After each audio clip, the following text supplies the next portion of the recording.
All right, Steeler fans, it is Friday, the second half of the Let's Ride podcast. It's time for the All Betz Are Off segment with Jeremy Betz. Jeremy, what's up, man? How are you? Man, I feel like Corey Trice. I just can't stay healthy. Good Lord. But I'm here. I'm here. Yeah. Ready to go with you. So we'll see. Yeah, and Corey is there, and I don't know. I'm hoping it's just like we're just going to pull it back a little bit, let him kind of get acclimated. The dude was just in front of the media saying he's 100%. And so if he has a knee injury now, gosh darn it, that would be such a gut punch. But yes, I want to start this segment off with talking to you about your topic that you had as the title of your podcast, The Steelers Fix, this week. And it was asking the question, are we overreacting to the Steelers, especially after the last two losses? Now you're one of three on that show. Yeah. So I want to give you the opportunity to let all the listeners know just your own take. And so if people didn't catch the fix this week, go ahead, Jeremy. Are we overreacting to the Pittsburgh Steelers? Yes, we are. we are overreacting to all of this. I know it's been rough, right? You on the defensive side, but I think where the big disconnect is with Steeler Nation to where the team is at record-wise and performance-wise is that we all expected the defense to be really good, and they haven't been. And when you look at it from the perspective of like just the standings and the record and the teams that they've played, the teams that they've lost to, you would have to like sit back and say, okay, it makes sense that these three losses would be losses on the Steelers' schedule. Seattle Seahawks, right? After week one, we're talking about, and week two, we're talking, after week one, we're talking about a Seahawks team that looks the part, right? They look like that they've put together this unit. The defense looks really good. You've got insiders from Seattle saying, well, our defense might actually be better than Pittsburgh's this year. I know you, when you did Behind Enemy Lines, that was a talking point. And so there's, then you get to Thursday Night Football on the road division opponent. I said that they were going to lose that game before the season started. That should have been the expectation, I think, from Steeler Nation. And then the Packers were a premium Super Bowl pick to start the year. Those are the team's three losses. The fashion in which they have lost those games has been unexpected, and it has been disappointing because you think going into the season, the defense is supposed to be really good, but those losses in and of themselves should not have been unexpected necessarily. So I say we are overreacting to the Steelers' 2-game losing skid because it's something that we didn't expect in how they're losing. Totally fair points. I agree with everything that you said. And the counter argument to that, a lot of people would say, well, who have they beaten though? And they'll rattle off these quarterbacks, Dylan Gabriel in his first start that was on American soil, Drake May, although Drake May is now considered a top tier passer in the league and the Patriots are a good team, but we won't talk about that because it required 5 takeaways, stuff like that. Yeah. But I'll tell you what we're not overreacting to. And like I said, I agree 100% with what you said. We are not overreacting to the worst pass defense statistically with the eye test in the National Football League. 32nd ranked pass defense, surrendering 273.3 passing yards per game. What in the world is going on with the pass defense, and is it fixable is the question everyone wants to know. Yeah, I mean, it's my question too. I think that the issue is just like a conglomerate of things that have all come together to be this one big melting pot of issues, really. And so I'm not there's a melting pot of suck. Melting pot of suck. Exactly. And everybody, Jeff, wants to point fingers at one thing or another, but football is the ultimate team sport for a reason. You need all the component parts to work together to create good or bad.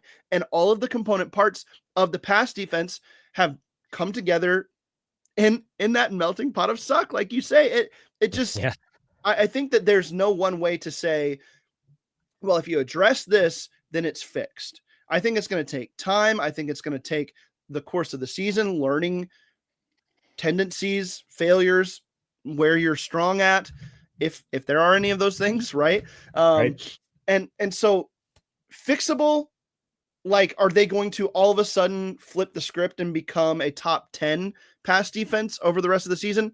I don't think so. But when you're talking about going from 32nd to like 20th, maybe 22nd, something like that, I think that's possible still, because I do think that the track record of the coaching staff is to figure some things out and to have a good defense put in place. And then you also look at the playmakers that they've added. I think maybe it just was all too much at the beginning, and you're asking guys to do things they're not comfortable with. As you settle in, maybe you get a little bit better in that regard. But right now, it is bad. It just is. Yeah. And I don't see a way out of it necessarily. All right, we'll talk about the game here in a second. There's not a lot of predictions or picks this week because the Baltimore Ravens are playing on Thursday night, and so we don't. By the time we're recording this, we have not seen the outcome of that game, so therefore we can't comment on that. But I want to talk because the next time we speak, the trade deadline will have come and gone, and so the Steelers have already made a trade. They bring in Kyle Duggar, and it's a pick swap. The Patriots are picking up some of his salary. What's your take on Duggar and his acquisition? Yeah, I mean, if he's healthy, I think he can be a good piece, and he says he's healthy. I don't think he like fixes your concerns, right? He's not like a one-man fix. Like if you had just gone out and signed an all-pro in his prime, they didn't just add Kyle Hamilton to this defense. So what I think though, is that maybe if he can just come out there and fly around, give off 100% effort, because let's be fair and honest in our evaluation, the Steelers secondary, when they've gotten behind the 8 ball, when adversity has struck, it feels like that they have some players, not all of them, given up in the effort department to a degree. So if he comes in and just provides 110% effort, and then you get some of the playmaking ball skills that you've seen out of him in his career around the line of scrimmage, allowing guys like Jalen Ramsey and Juan Thornhill and those guys to kind of rotate in at the free safety spot, Jabril Peppers as well in that spot. I think that maybe it could all come in and tie in together and work. So we'll see how it plays out in the end. But Jeff, I wonder, does Jalen Ramsey play a little bit more safety over the coming weeks? I think he has to. And I think that a lot of that is not just because Juan Thornhill has been bad. Chuck Clark is not the answer. But I think that if you like Jabril Peppers and eventually Duggar enough, you put him back there, Ramsey, in the meantime until you get everything situated. Yeah. I'm worried. My concern is Darius Slay getting him off the field. Right. He's a liability right now. And so maybe they can say, okay, we're going to keep Juan Thornhill in the back end. We're going to use more Jabril Peppers. We're going to get Duggar out there in specific situations. And Eccles is out there as our outside corner opposite Joey Porter Jr. Let Jalen Ramsey stay in the slot. I'm okay with that. Yep. And then eventually the safety room hopefully can kind of figure everything out, but it's not good. It's not a good spot to be in. But let's continue with the trade deadline talk. Do you see the Steelers being big-time players? There's people saying that Slay might get traded. I don't know who would want to trade for him, but if it's possible, I guess. I don't know if they're going to be as big of buyers as we once thought. What's your take?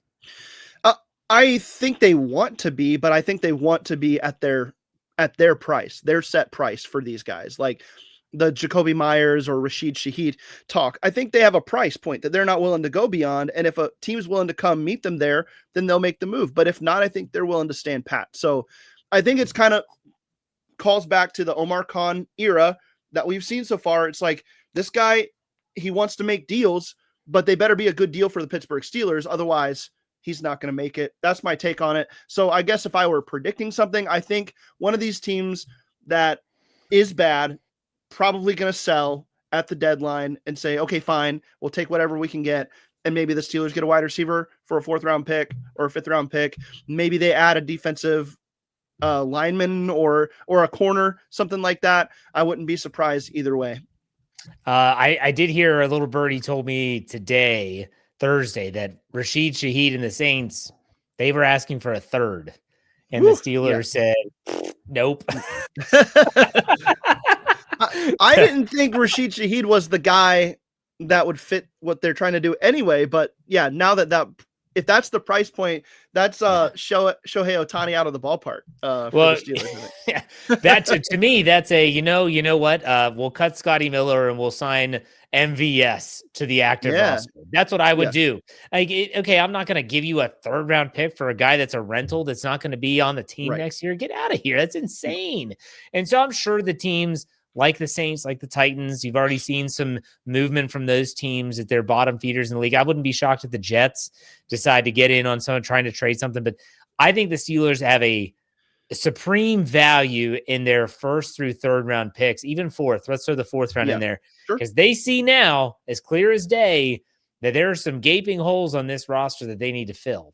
And it might not even just be a quarterback. They might look at it and say, hey, we can package these things up and get some really good players this year. It'll be interesting. That's an off-season topic, but something to keep in mind. So let's do an over-under here.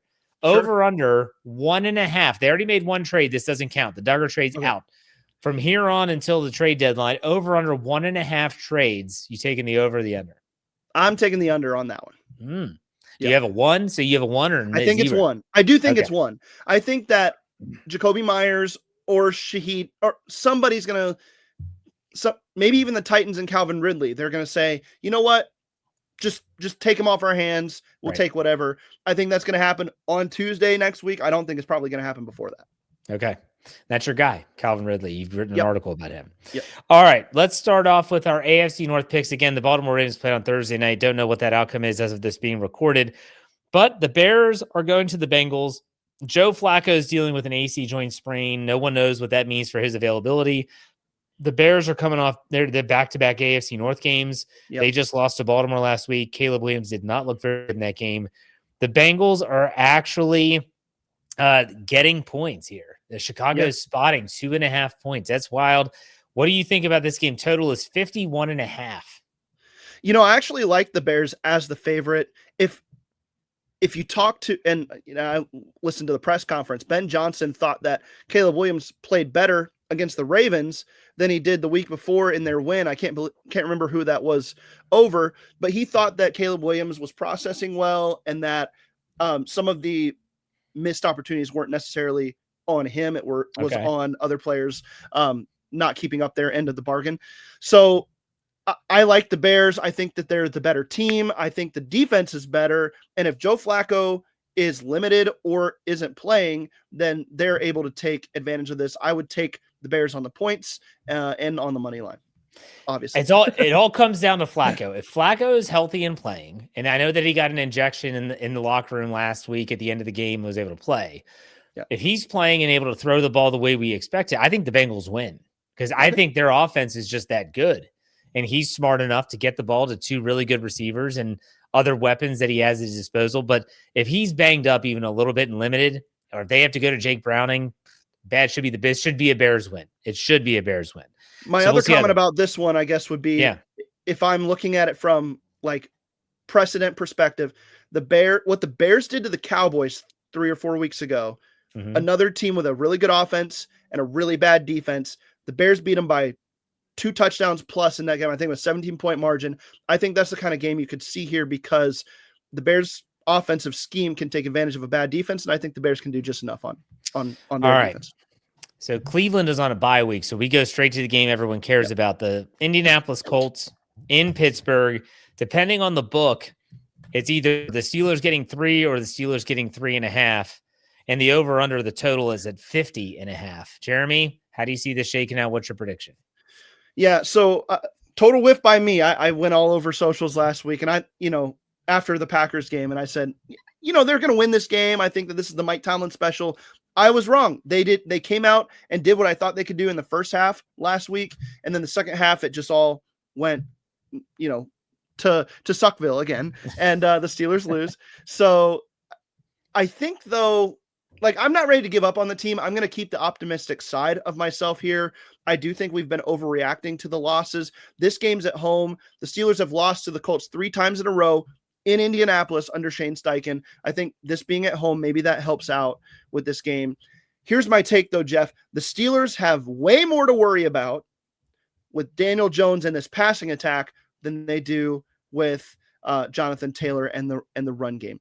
The Steelers are fine against the run. I believe that. I think that they did just fine against the run until the pass was destroying them in both the Cincinnati game and the Green Bay game. They cannot let Daniel Jones, who likes to hit his first read more than any other quarterback in the NFL, they cannot let him get there and do that in this game. If they do, they lose by 20 points. If they don't, they keep it close. I think they don't. I think they keep it close. In fact, I think they win this game in an over the line scoring affair. I think that the Steelers win. I think I predicted 29 to 27 or something like that. You want to hear something fun?